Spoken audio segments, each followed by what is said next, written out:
Constitution dates back to 1976, doesn't it? Right. Tell us about some of these proposed changes. Well, look, what is this? This is really an updating of the Constitution to really reflect the realities on the ground in a changing Cuban society. Because, really beginning under Fidel Castro, but really then pursued by his brother Raul, who was since handed over to a new president, we have seen incremental opening up, loosening of the state's grip on Cuban society, and especially letting more private enterprise flourish, small enterprises, small business. So what this is doing is it's basically taking the old Constitution and saying, let's at least codify it in a way that makes legal what a lot of activities which are right now being done, even though they're illegal.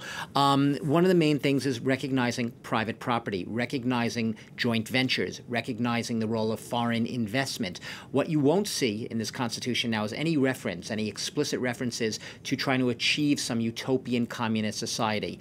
Market forces are recognized as a fact of life. So is private property. As you said, it opens the door to the legalization of same-sex marriage, that is gay marriage, by not basically using the terms marriages between a man and a woman, but referring to it as individuals. It also does things like strengthens the judicial system. There's now going to be a presumption of innocence. It institutes age and term limits for presidents. You have to be under 60 the first time you run.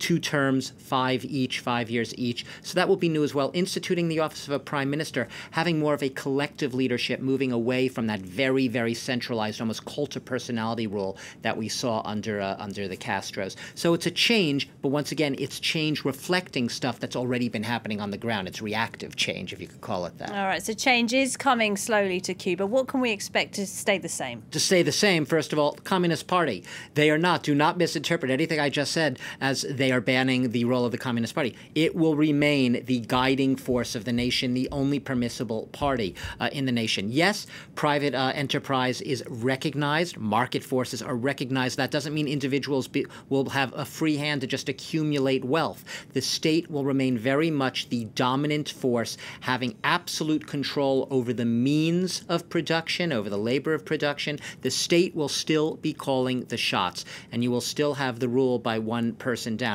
Opponents see this as top-down change. They're critical. They're wondering if it will allow a true debate that you were mentioning before, all this debate. Will it be a true debate? Can you question capitalism versus socialism? Can you question the role of the Communist Party? Those are things that the skeptics say will not be allowed. There's a limit to the changes. This is incremental, but it is a significant step in the fact they are rewriting a 40-something-year-old Constitution.